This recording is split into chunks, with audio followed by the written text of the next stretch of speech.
Pai, Senhor, irmãos, mais uma vez louvamos a Deus por o privilégio de estudarmos juntamente com os amados a lição da Escola Dominical, lição 5, Revista dos Adultos, como ler as Escrituras. O tema é a supremacia das Escrituras, a inspirada, inerrante e infalível Palavra de Deus, revista comentada pelo pastor Douglas Batista. Lembramos os irmãos que podem fazer o download do material. O link para download em PDF PowerPoint se encontra na descrição do vídeo aqui no canal do YouTube. Pedimos que os irmãos se inscrevam nesse canal.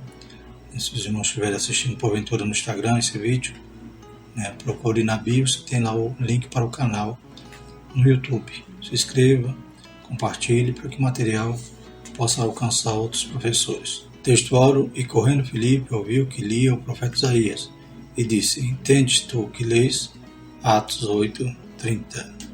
Verdade prática diz: as técnicas de interpretação auxiliam na compreensão da Bíblia, mas não são infalíveis. Por isso, não podem ser colocadas acima da autoridade da Palavra de Deus. Então, vamos falar sobre interpretação, que nós temos que ler a Bíblia e entender o sentido, como aconteceu ali com aquele eunuco que estava viajando, lendo o profeta Isaías, um rolo ali, uma cópia do rolo do profeta Isaías, e Deus então diz para Filipe alcançar ali o carro, e vai agora interpretar, ajudar o eunuco ali a entender o que estava sendo lido. Por isso que ele começa indagando ali ao eunuco se entendia o que estava lendo. Então ele lia, mas ele ficava em dúvida de quem fala aqui, dele mesmo ou do Messias. Então aí Filipe vai expor as Escrituras, começando daí vai demonstrar e apontar para aqueles fatos recentes que culminavam ali no cumprimento daquela Escritura. Os objetivos da nossa lição é expor que a Bíblia precisa ser interpretada, pontuar os pressupostos pentecostais para a leitura da Bíblia e apresentar os princípios básicos de interpretação bíblica.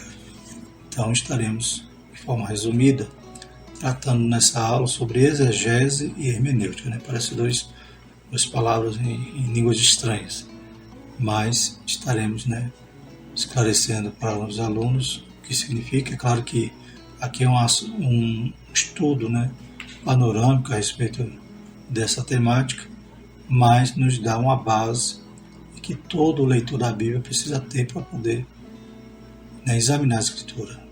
Não ficar só na leitura sem entender. Precisa interpretar aquilo que ele está lendo. Então, o objetivo dessa lição é dar essa base para os alunos da Escola Dominical. Leitura bíblica se encontra em Atos capítulo 8, 26 a 30. Passamos a leitura. E o anjo do Senhor falou a Filipe, dizendo: Levanta-te e vai para a banda do sul, ao caminho que desce de Jerusalém para Gaza, que está deserto. E levantou-se e foi. E eis que um homem etíope, eunuco, mordomo de Candace, a rainha dos etíopes, o qual era superintendente de todos os seus tesouros e tinha ido a Jerusalém para a adoração, regressava e, assentado no seu carro, lia o profeta Isaías. E disse o Espírito a Filipe: Chega-te e ajunta-te a esse carro. E correndo Filipe, ouviu que lia o profeta Isaías e disse: Entendes tu o que lês? A introdução da lição vai dizer: a leitura e o estudo das Escrituras são um dever e um privilégio. Outrora não tínhamos acesso à Bíblia. Outrora, até mais ou menos nos anos 50, por exemplo, a Igreja Católica ainda mantinha toda a sua liturgia em latim. Então as pessoas não tinham acesso a um exemplar na sua língua. Hoje, graças a Deus, e a partir do movimento protestante, as Escrituras foram traduzidas, foram popularizadas. Então é um privilégio hoje nós temos a Bíblia e não devemos tratar ela com desdém nem menosprezar o milagre que foi para ela chegar nas nossas mãos. O Espírito Santo dando, inspirando, soprando, o Espírito Santo trabalhando na estrutura, no canon, como a gente estudou na lição passada, e o Espírito Santo preservando para que ela chegasse um texto fiel nas nossas mãos. E hoje ele ainda nos ajuda, pois ele está do nosso lado quando nós lemos. Então não podemos desprezar esse tão grande privilégio. Por isso, temos que zelar pelo conhecimento bíblico e estar consciente da necessidade de aplicar o texto sagrado em nossas vidas. Tiago alerta que devemos ser cumpridores da palavra e não apenas ouvintes. Então, não vamos ler também apenas para ler e esquecer, como disse Tiago, semelhante àquele que vê sua face no espelho e daqui a pouco se esquece. Tem que cumprir a palavra, tem que aplicar ela na nossa vida. Se nós cremos em Deus, se nós cremos em Jesus, nós temos que obedecer e viver conforme a sua palavra. Nessa lição veremos a importância dos princípios basilares da interpretação bíblica. Então, veremos de forma resumida, mas algo que nos serve de base para a gente dar início, então, a uma interpretação mais séria. Primeiro tópico da lição: a Bíblia precisa ser interpretada. A importância da exegese. Então, vamos começar a desenrolar o mistério. O que é essa palavra exegese? Uma palavra um pouco desconhecida para os alunos de escola dominical em geral, porque está mais restrita ao campo teológico, um seminário, um curso de teologia. Mas vamos conhecer e entender a importância disso. O termo exegese vem do grego ex, traduzido como fora, e again, com o sentido de guiar. Literalmente significa guiar para fora, isto é, extrair a intenção das palavras de um texto. Assim, o alvo da exegese é deixar que a Escritura diga o que o Espírito Santo pretendia no seu contexto original. Dessa forma, para não fazer o texto significar aquilo que Deus não pretendeu, é necessário um minucioso exame das Escrituras. Então, exegese é você tirar, é você extrair do texto o seu real significado, a real interpretação daquele texto. E como diz aqui na lição, o alvo da exegese é que a Escritura diga o que o Espírito Santo pretendia no seu contexto original. Nós vemos lá em Apocalipse, capítulo 3 e 6, em outros versículos ali a respeito das cartas que Jesus mandou escrever às igrejas da Ásia, e normalmente no final da carta está dizendo: quem tem ouvido, ouça o que o Espírito diz às igrejas. Então aqui não era uma profecia oral, era uma carta que as igrejas iam receber e ler. E no final dizia: quem tem ouvidos, ouça o que o Espírito diz à igreja. Então significa o quê? Que a palavra de Deus é Deus falando conosco. Glórias a Deus. E se Deus está falando, a gente tem que ouvir o que Ele está dizendo. E não o que a gente quer que Ele diga, não torcer as suas palavras para ir de acordo com o nosso gosto, a nossa vontade, mas sim ouvir. Falava igual Samuel, Fala que teu servo ouve. Louvado seja o Senhor. Então, quem tem ouvido, ouça o que o Espírito diz à igreja, é a palavra, é a carta que ia ser lida em cada igreja. Ou seja, hoje também nós temos que ter ouvidos para ouvir o que a Bíblia está nos falando. Glórias a Deus. E em 2 Timóteo 2,15 diz: procura apresentar-te a Deus aprovado, como obreiro que não tem de que se envergonhar, que maneja bem a palavra da verdade. Nesse ponto eu queria fazer uma observação. Por exemplo, antigamente, eu me lembro que todo culto, quando alguém ia ler a palavra, a gente abria a Bíblia, no momento da pregação, e ficava com a Bíblia aberta. A gente ficava ouvindo ali e percorrendo o texto, a narração que o pregador falava. E, principalmente, quando citava uma referência, a gente corria para ela e manejava bem a palavra. A gente localizava porque a gente estava acostumado. Felizmente, hoje, o que a gente vê nos cultos? O pregador lê a palavra, o crente algumas vezes lê, outras finge que achou e abre em qualquer lugar, e depois fecha. E não abre mais. Durante toda a pregação, a Bíblia é fechada. Deus tenha misericórdia de nós, irmãos? Como é que nós vamos manejar essa palavra se a gente nem sequer examina, faz como os bereanos, confirma para ver o que está sendo pregado, se está de acordo com o texto. Que Deus nos ajude e nos desperte a lembrar desse primeiro amor e voltar lá onde a gente caiu e se levantar, voltando a praticar as primeiras coisas. Continuando, a importância da exegese. Por exemplo, estudar línguas bíblicas, dos fatos da história, da cultura, dos recursos literários usado no texto sagrado cooperam na compreensão do real significado das palavras inspiradas, né? Então a exegese, quando ela passa por uma fase mais profunda, vai até, né, os originais, as línguas originais, para poder tentar extrair realmente ali todo o significado. E a necessidade de conhecer, né, o contexto histórico, cultural e todas as figuras de linguagem que são usadas no texto, os estilos literários, para a gente poder, então, entender que aquele texto é uma poesia, aquele texto é uma narração, uma parábola, uma metáfora, e poder extrair a real interpretação daquele texto. Saber também, né, quando foi escrito, para quem era o público-alvo, qual era o contexto naquele momento, cultural, histórico, político. Então são coisas que nos auxiliam nessa exegese. Efésios 3, 17, 18 diz: para que Cristo habite pela fé nos vossos corações, a fim de, estando arraigados e fundados em amor, poderes perfeitamente compreender com todos os santos qual seja a largura, o comprimento e a altura e a profundidade. Então é claro que nós veremos que a iluminação do Espírito Santo, né, vai ser um tópico da lição, e sabemos que, como dizem alguns pregadores, né, é o único livro que você vai ler com o autor do seu lado. Louvado seja o Senhor, ele vai te esclarecer, ele vai te iluminar.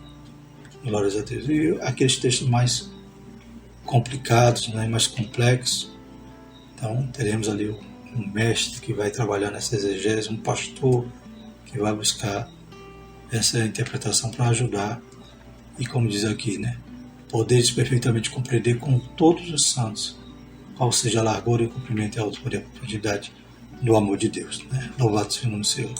Segundo subtópico, as limitações dos leitores. Então aqui, nesse tópico, não quer dizer, né, a respeito da escolaridade, né, da cultura do leitor, mas sim é algo geral, né, algo de todo leitor. Ele tem limitações, todo. Ele pode ser doutor, pode ser apenas alfabetizado, pode ser um advogado. Todo leitor da Bíblia tem essa limitação que a gente vai estudar agora. Nesse aspecto, é preciso reconhecer que toda vez que lemos a Bíblia, estamos interpretando isso, porque todos os leitores são também intérpretes. Então, todos nós interpretamos, né? Buscamos o sentido, principalmente os pentecostais, como veremos à frente, que uma das características do pentecostal é ler a Bíblia com a certeza de que Deus está falando com ele. Ele não está lendo um livro qualquer, ele sabe que ele vai buscar ali na Bíblia, muitas das vezes até solução para algo que está passando ali, ele quer ouvir Deus falar. Glórias a Deus. Então nós temos que interpretar. Quem tem ouvido, ouça. Então tem que ouvir claramente a voz de Deus. Em Daniel 9,12 diz: no primeiro ano do seu reinado, eu, Daniel, entendi pelos livros que o número dos anos de que falara o Senhor ao profeta Jeremias, em que havia de cumprir-se as desolações de Jerusalém, era de 70 anos. Então Daniel leu os livros e entendeu, né, interpretou. O problema dessa constatação reside nas ideias que trazemos conosco antes mesmo de começarmos a leitura da Bíblia. Então aqui é o problema, a limitação do leitor, é que ele já chega com uma bagagem, já chega com uma opinião formada, uma tradição, algo que ele ouviu alguém pregar e talvez ele já tente interpretar o texto baseado no que ele já conhece.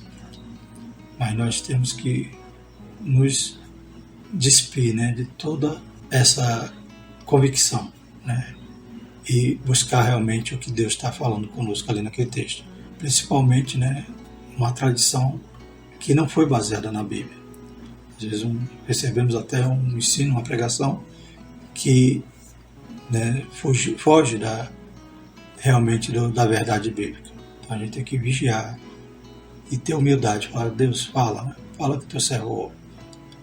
E ler, examinar a Escritura.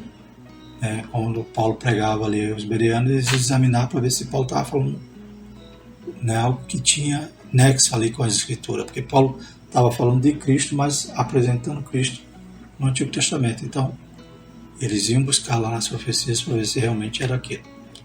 Então nós temos que examinar a Escritura despir de toda a nossa convicção, de toda a nossa bagagem. Ser humilde, dizer aqui a palavra de Deus, é Ele que fala. Eu não posso torcer ela ao meu paladar, ao meu gosto. Efésios 4:22 vai dizer por quê, né?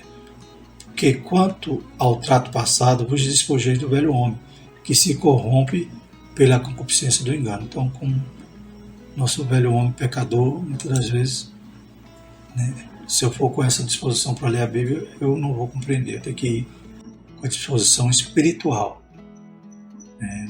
O homem natural não entende as coisas do Espírito. Por consequente, nem sempre o entendimento daquilo que lemos reproduz a verdadeira intenção do Espírito Santo. Em 2 Pedro 3,16, falando disso, como em todas as suas epístolas, dentre as quais há pontos difíceis de entender, que os indoutos e inconstantes torcem, igualmente as outras escrituras para sua própria perdição. Então, eu tenho que ir com a disposição ali de temor, de humildade, de querer ouvir a voz do Senhor, e não com as minhas opiniões formadas. Em virtude de nossa inclinação pecaminosa, que nos induz ao erro, precisamos usar métodos sadios que nos auxiliem na interpretação das Escrituras. Então, o comentarista da lição vai nos apresentar a questão agora, nos próximos pontos, na questão da hermenêutica, que são técnicas para poder eu tentar chegar à interpretação real daquele texto. Então, como a gente já falou, eu tenho que conhecer algo sobre o contexto histórico, eu tenho que examinar a Escritura para que ela mesmo nos dê um subsídio, ou seja, a Bíblia explica a Bíblia, como veremos que é uma regra da hermenêutica. Daqui a pouco a gente vai falar o que quer dizer hermenêutica. E a gente vai poder, então, examinar, ter outras ferramentas para poder ler e interpretar a Bíblia. Essa é uma nobre tarefa atribuída a todo salvo em Cristo Jesus. Acho que um dos passos mais importantes é o que cada um está fazendo, de estar frequentando uma escola dominical, para poder conhecer todos os contextos históricos, culturais do período bíblico, para poder entender os textos. A natureza das Escrituras, terceiro subtópico. Nesse ponto, ratificamos que a necessidade da Bíblia ser interpretada acha-se na natureza da própria palavra de Deus. Então, por que ela precisa ser interpretada? Porque não é um texto contemporâneo. Então, a gente vai ver aqui as características e tem que separar cada característica dessa para a gente poder entender o que a Bíblia está falando. Como já estudado, o texto bíblico foi escrito majoritariamente em duas línguas distintas, hebraico e grego, no período de aproximadamente 1.600 anos, por cerca de 40 autores que viveram em épocas e culturas diferentes. Então, essa diversidade, que Deus usou, essa multiplicidade que Deus usou os homens para, inspirado pelo seu Espírito, escrever a Bíblia, sem perder o seu intelecto, sem perder a sua razão, ser instrumento de Deus ali para escrever a palavra de Deus. Deus cuidou para que a palavra fosse exatamente o que Deus queria. Portanto, os textos canônicos possuem particularidades que não podem ser ignoradas. Então, toda essa diversidade a gente tem que entender na hora de ler o texto. Quando a gente vai ler um salmo, é diferente de ler Atos. Então, a gente tem que entender por quê que é diferente. Porque Atos está contando uma história, está narrando.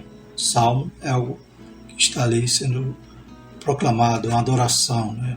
É claro que ali tem doutrina, tem verdades, mas o estilo literário é outro.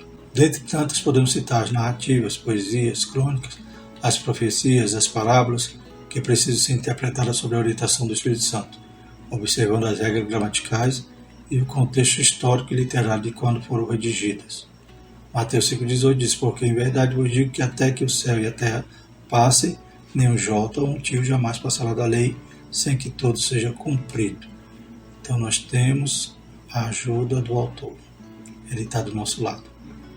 Vimos que as limitações dos leitores não é questão da educação, é questão da nossa carnalidade. Glórias a Deus. Então, quando nós estamos atentos à ajuda do Espírito Santo, ao auxílio, à iluminação, estamos nos dedicando ali a entender o texto. O Espírito é aquele que nos conduz pela verdade, é aquele que nos faz lembrar de tudo aquilo que temos aprendido. O Espírito é nosso ajudador, nosso paracleto. Segundo tópico, pressuposto pentecostais para ler a Bíblia. Então, como é que os pentecostais lêem a Bíblia? É interessante quando a gente vai falar sobre a história dos pentecostais, embora somos criticados muitas das vezes por alguma igreja mais tradicional, achando que nós não estudamos a Bíblia, mas nós já fomos até chamados de os Bíblias. Por quê? Porque a gente ama a Bíblia, né?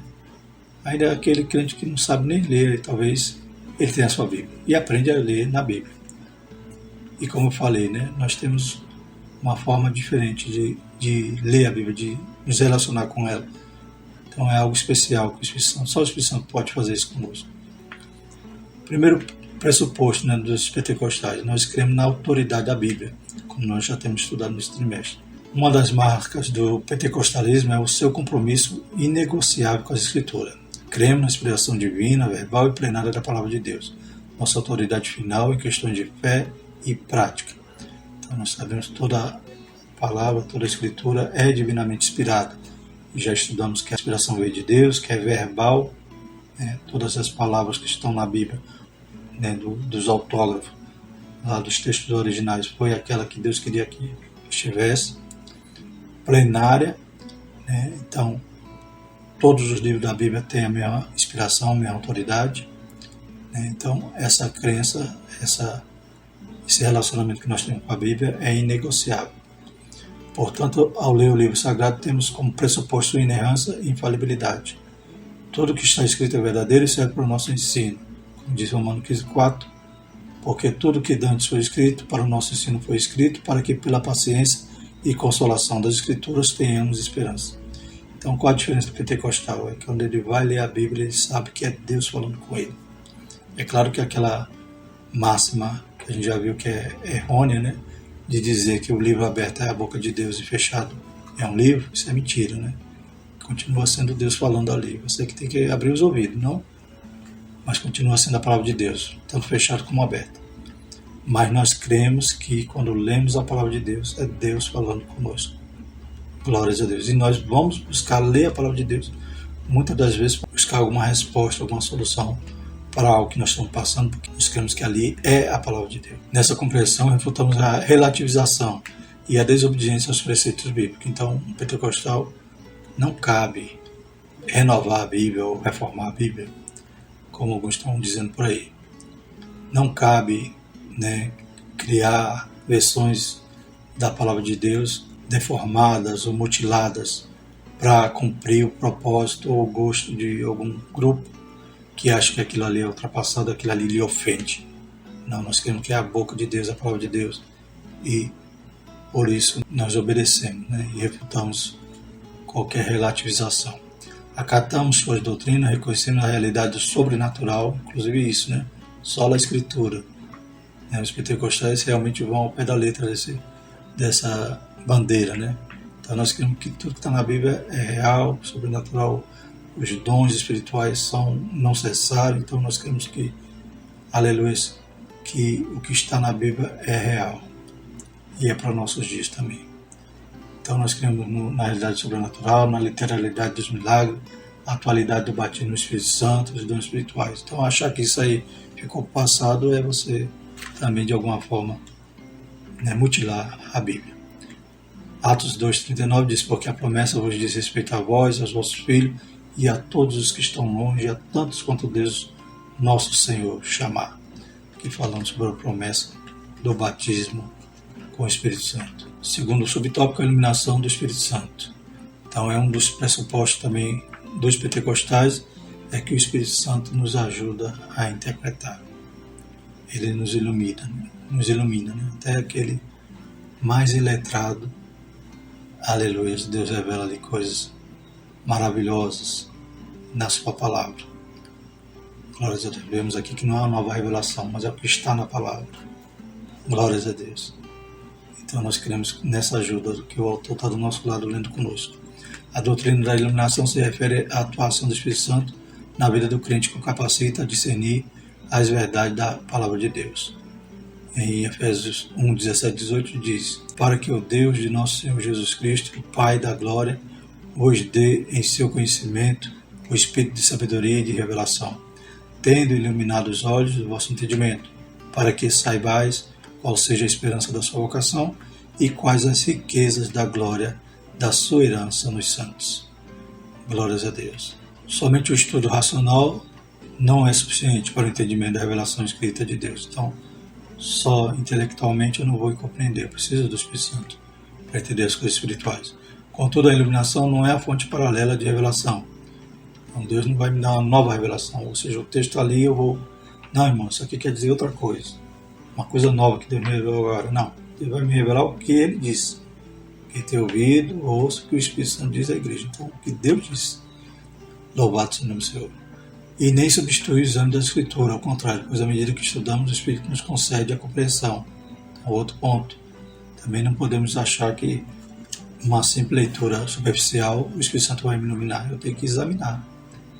Eu tenho que interpretar, eu tenho que buscar as referências cruzadas, eu tenho que ver o contexto, aplicar as regras da hermenêutica, como veremos aqui. Então, eu tenho que examinar as Escrituras para que o Espírito Santo me ajude. Ele vai me guiar. A iluminação não aumenta e nem altera a Bíblia, apenas elucida o que já foi revelado pelo Espírito. Então, nada além da autoridade que já está na Bíblia. Assim, o conhecimento da palavra produz comunhão com Deus, vida de oração, obediência e santificação.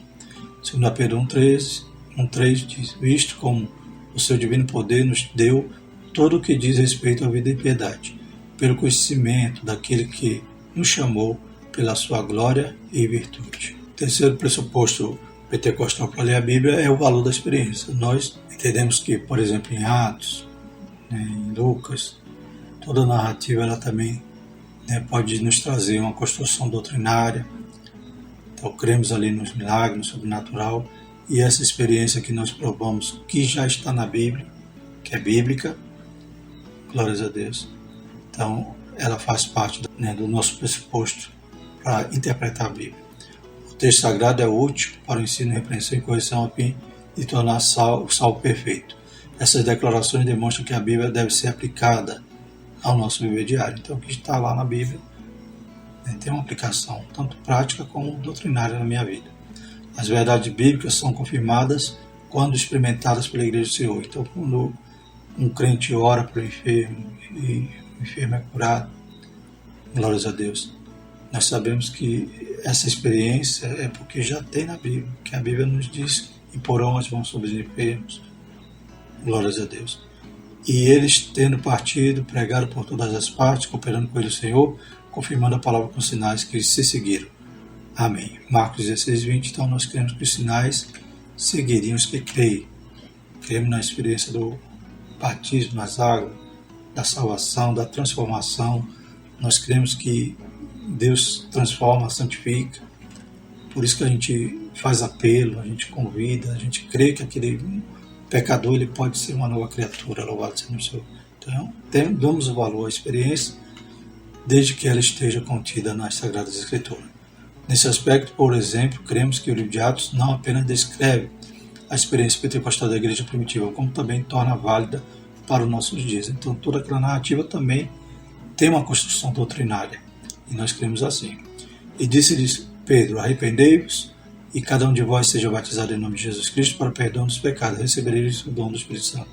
Porque a promessa vos diz respeito a vós, a vossos filhos, e a todos quantos estão longe, a tantos quanto Deus, nosso Senhor, chamar. Então, está claro, é doutrinário isso aqui. É uma promessa, aleluias, que se cumpriu, continuou se cumprindo durante o livro de Atos, e é uma promessa que chegou até os nossos dias. Interessante quando a gente vê o início do movimento pentecostal lá em Topeka, nos Estados Unidos. Começa os batismos com o Espírito Santo quando vão buscar nas Escrituras as evidências, vão buscar na Escritura, vão orar, vão se santificar até que o Senhor começa a batizar e propagou por todo o mundo. Glórias a Deus. Então foi um avivamento que ainda estamos saboreando, louvado seja o nome do Senhor, e cremos que vai assim até a volta de Jesus. Ressalta-se, porém, que nem a experiência, nem a tradição da igreja pode estar acima da autoridade bíblica. Então, se nós cremos, por exemplo, no dom de profecia, não é uma profecia, uma revelação nova que alguém teve, um sonho, que vai obstruir a autoridade da Bíblia. Se essa revelação estiver fora, não passar no crivo das Escrituras, é anátema. Até um anjo que venha pregar o teu evangelho é anátema. Então a experiência, nem a tradição, ela está acima da autoridade da Bíblia. Então, quando lemos a Bíblia, lá no primeiro ponto vai dizer, né, que os pressupostos que a bagagem que a gente chega ou é a tradição, ou é a razão, né, ou é a autoridade da Bíblia. Nós cremos na autoridade da Bíblia. É essa que tem que prevalecer. Então a experiência não pode subjugar ou não pode estar acima dessa autoridade. Somente a Escritura que pode autenticar e até mesmo corrigir a experiência ou prática da igreja, caso seja necessário. Hoje a gente vê muita distorção nessas igrejas mais recentes. A gente vê cada absurdos. São experiências que não estão na Bíblia, né? Lugares que colocam lá piscinas, diz aqui é o Rio Jordão, onde Naamã mergulhou, vamos fazer a campanha do mergulho. Isso aí é meninice, é tolice, é algo que querem acrescentar. A Bíblia diz que não pode nem tirar nem acrescentar, está lá em Apocalipse. Então que Deus tenha misericórdia e que nós sejamos pentecostais genuínos, né, firmados na palavra de Deus. 2 Timóteo 4,2, que pregues a palavra, enche no tempo e fora do tempo, redarguas, repreenda, exorte, com toda longanimidade e doutrina. Glórias a Deus. Terceiro tópico, regras básicas de interpretação. Vamos falar agora sobre a hermenêutica. Falamos de exegese, que a exegese é, a interpretação da Bíblia, é buscar o sentido original, e examinar para extrair a real interpretação. E o que é hermenêutica? A hermenêutica é as ferramentas, os instrumentos que a exegese vai trabalhar, vai usar para poder extrair a interpretação, extrair realmente o que o texto diz. O primeiro subtópico é a escritura é sua própria intérprete. Então essa regra áurea, da hermenêutica. Vamos falar da hermenêutica. Tem origem no termo grego hermenêuticos, que na teologia designa os princípios que regem a interpretação dos textos sagrados. Então são os princípios, são as normas, não são as regras para poder auxiliar na interpretação. Lutero desenvolveu a máxima de que a Escritura tem de ser interpretada e entendida por si própria. Significa que devemos estudar a Bíblia seguindo o método pelo qual uma parte do texto auxilia na compreensão de outro texto. Esta afirmação é legítima porque a coesão da Escritura é o resultado de um único autor divino. Então a gente sabe que a Bíblia ela tem talvez essa característica maravilhosa, de ser um livro coeso. Parece, embora vários estilos, em várias culturas, em várias épocas, mas a gente vê que o tema ele é central e se desenvolve em todos os livros de forma coesa. Então percebe que teve um autor por trás de tudo isso, que foi o Espírito Santo. É nesse ponto que a própria Bíblia interpreta a Bíblia. Quero trazer aqui um exemplo que tem aqui nesse material do IBAD, curso médio, livro de hermenêutica, aqui, escrito por Doris Lemos, uma das fundadoras. No caso aqui, ele elenca como a quinta regra formal da aplicação da hermenêutica, que sempre se deve consultar passagens paralelas. Então a Bíblia explicando a Bíblia.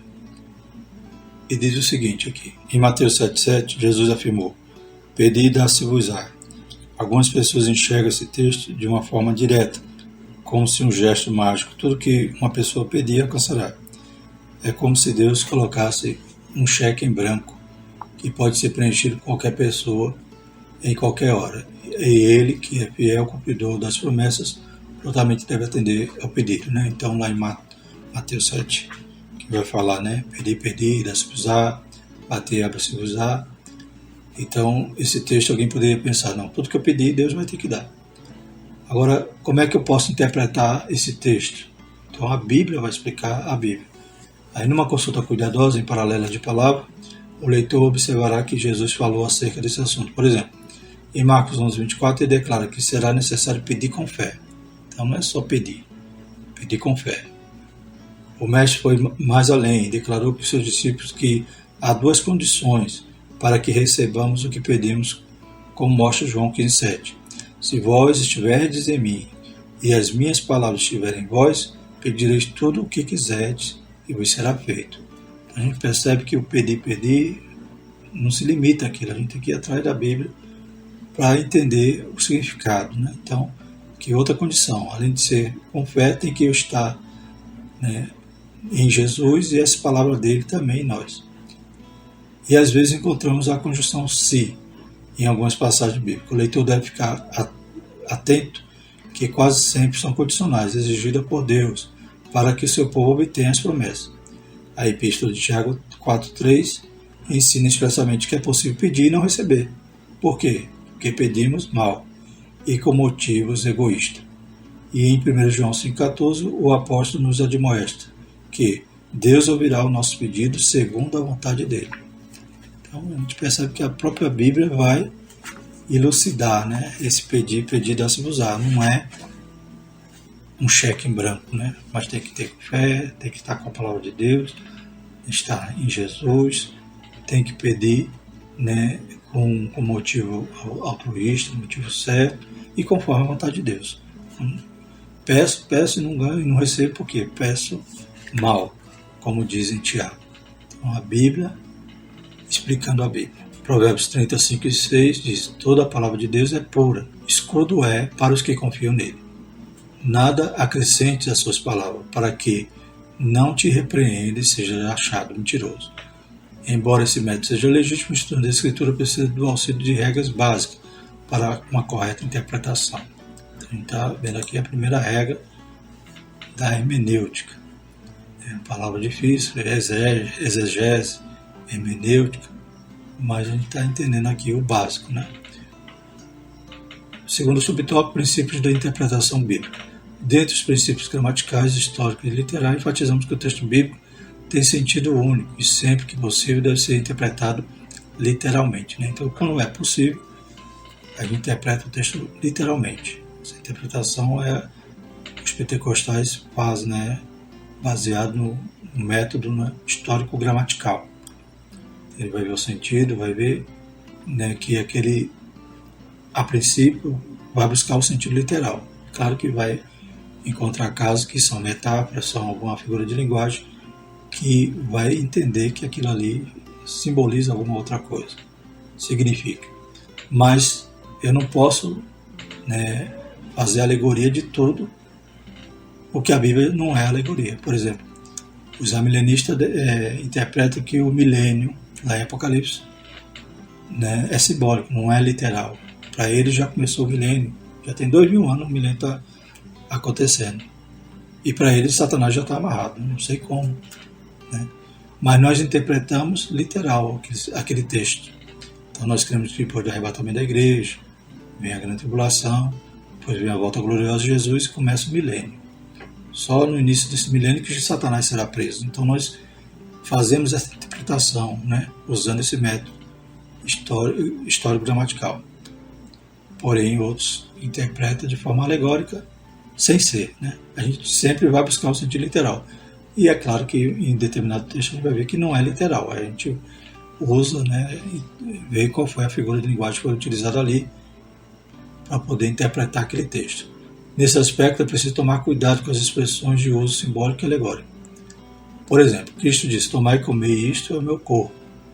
Esse texto mostra que corpo aqui não está no sentido literal, mas no figurado. Então, eu não vou traduzir aqui literalmente, porque eu vou saber que, né, Jesus não está ensinando aqui a ser canibal. Então, ele está simbolizando ali o seu corpo, né, através do pão, né? O pão seria o símbolo do seu corpo, para lembrar ali o que Jesus fez para afirmar essa nova aliança conosco. Outro princípio refere-se ao contexto, isto é, analisar os versículos que precedem e seguem o texto que se estuda. Então você não pode pegar um texto isolado e parar por ali. Você tem que ler o que tem antes, o que tem depois, para poder fazer uma real interpretação. E entender também que a divisão de versículos e capítulos, né, é posterior, né, não está no original. Então, muitas das vezes aquela divisão está errada. Às vezes tem um assunto que não termina no capítulo, continua no outro capítulo. Então você tem que ler o contexto todo, tem que saber onde Jesus, ou onde começa aquela doutrina, aquela informação, aquela passagem, e onde realmente termina, e ler toda para poder interpretar. Diz a máxima, né, que texto fora do contexto é pretexto, e é, né, o que forma as heresias, né? Pessoas pegam um texto isolado e começam ali a formar uma heresia. Por quê? Porque não leu o contexto, não leu as referências cruzadas, não buscou interpretação na própria Bíblia sobre aquele tema. Desse modo, observado esses princípios, a Bíblia precisa ser interpretada no todo. Nenhuma doutrina pode basear-se em um único texto ou em hipóteses particulares. Em 1 Pedro 1, 20 e 21 diz: sabendo primeiramente isto, que nenhuma profecia da Escritura é de particular interpretação, porque a profecia nunca foi produzida por vontade de homem algum, mas os homens santos de Deus falaram inspirado pelo Espírito Santo. E o terceiro subtópico vai falar sobre os perigos da hermenêutica pós-moderna. O que é isso, né? Então vamos ver. Nossa ortodoxia refuta todo e qualquer método que nega a inspiração verbal e plenária da Bíblia e sua consequente autoridade. Então hoje os homens, né, para negar o milagre, o poder de Deus, a sua autoridade, dizem que a Bíblia ela apenas contém a palavra de Deus. Então eles querem selecionar textos dizendo aqui é Deus falando, aqui não é. Mas nós cremos, né, a nossa ortodoxia crê que toda a Bíblia é a palavra de Deus. Então se é, não pode nem tirar nem pôr. Então nós cremos nessa inspiração verbal e plenária. Assim sendo, o intérprete não pode criar outro canão dentro do canão bíblico. Ou seja, não cabe ao estudante fragmentar ou relativizar os textos inspirados. Então, essa hermenêutica pós-moderna é aquela que vai ter uma vertente filosófica, né, ideológica, e vai querer interpretar a Bíblia baseada na sua vertente, né? Por exemplo, o marxismo pode tentar lá lançar uma tradução, apontando Jesus lá como um revolucionário, como já aconteceu isso em versões, né, da teologia da libertação, que vai, né, enfatizar lá um Jesus revolucionário, um Jesus, né, quase comunista, podemos dizer assim. O feminismo também vai tentar fazer a sua interpretação, e hoje temos as Bíblias inclusivas, né, que vão tirar todo o texto que fala sobre o homossexual. Então eles vão colocar uma nova roupa nesse texto ou vão simplesmente extraí-lo para poder, né, ir ao encontro da sua ideologia. Então a Bíblia não é para isso, não é para ser fragmentada, não é para ser mutilada. Ela é para ser verdade eterna, passa os céus e a terra ela permanece. Não se pode pregar métodos subjetivos focados no leitor em prejuízo do texto e do autor bíblico. Ratificamos que a experiência deve ser submetida ao crivo da Escritura Sagrada. Atos 17:11 diz: ora, estes foram mais nobres do que os que estavam em Tessalônica, porque de bom grado receberam a palavra, examinando cada dia na Escritura se estas coisas eram assim, né? Quem eram esses? Os bereanos, né? Que quando Paulo foi pregar lá, tinha que estar de acordo com a palavra, né? Paulo não podia errar, não. Glórias a Deus, porque eles estavam ali conferindo. Por fim, reconhecemos que as técnicas hermenêuticas não são infalíveis. Durante o processo de aplicação dos métodos interpretativos, necessitamos da iluminação do Espírito Santo. Então, por que os métodos não são infalíveis? Porque cada um usa, né, ou distorce, né, a sua forma de interpretar nesse sentido de uma hermenêutica que vai, né, ir ao encontro do sujeito, né? Então, humanista, né, buscando torcer a palavra para ir para concordar, né, com a sua vida de pecado ou com a sua ideologia, né? Tem alguns que botam lá Jesus é negro, aí vai elaborar lá todo o cenário, né, para mostrar lá Jesus sendo oprimido porque ele era negro, né? Então não é assim que a Bíblia deve ser tratada com a interpretação genuína, né, real, buscando ali. Por isso que a exegese vai buscar até a fonte, até as línguas originais. Então, em 1 Coríntios 2,12 diz: mas nós não recebemos o Espírito do mundo, mas o Espírito que provém de Deus, para que pudéssemos conhecer o que nos é dado gratuitamente por Deus.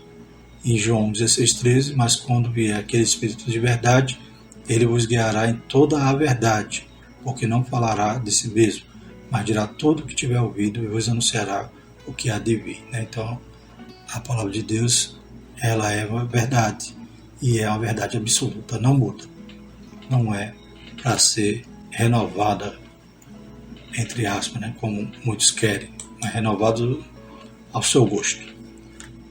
Que Deus tenha misericórdia de nós. Concluindo, a Bíblia Sagrada deve ser lida e interpretada. Nesse mister, somos auxiliados pela exegese e pela hermenêutica.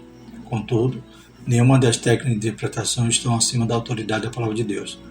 O que a Igreja crê e professa deve ser interpretado à luz da própria Escritura. E louvamos a Deus por mais uma vez citar que o autor está do nosso lado para nos ajudar. Amém? Basta nós termos dedicação, como disse o Senhor Josué, não aparte o livro da lei da tua boca, antes medite nele de dia e de noite. Louvado seja o nome do Senhor. Próxima lição 6, vamos falar sobre a Bíblia como um guia para a vida. Glórias a Deus. Que lições maravilhosas, na qual a gente está abraçando cada vez mais a Bíblia, amando mais ela. Louvado seja o nome do Senhor. Já amávamos, os pentecostais já tem essa relação de amor com a Bíblia, e agora está ficando mais sabido e conhecedor de todas essas características que o nosso livro amado tem. Vamos orar? Maravilhoso Deus, continua, Pai, nos despertando, nos ajudando, Pai, nos fortalecendo, para que não, Pai, aleluia, desviemos, nem para a esquerda nem para a direita, desse propósito, Pai, dessa fé, aleluia, de crer na Tua palavra, Senhor Jesus, que é verdadeira e não passa. Louvado seja o nome do Senhor. Continua abençoando os alunos da escola dominical, despertando, Pai, e visitando os crentes que ainda não estão frequentando, Pai, dando estratégia aos professores, aos líderes, aos pastores. Em nome de Jesus nós te pedimos, te agradecemos. Amém. Que a graça do nosso Senhor Jesus Cristo, o amor de Deus e a comunhão do Espírito Santo permaneça sobre nós, desde agora e para todos sempre. Amém.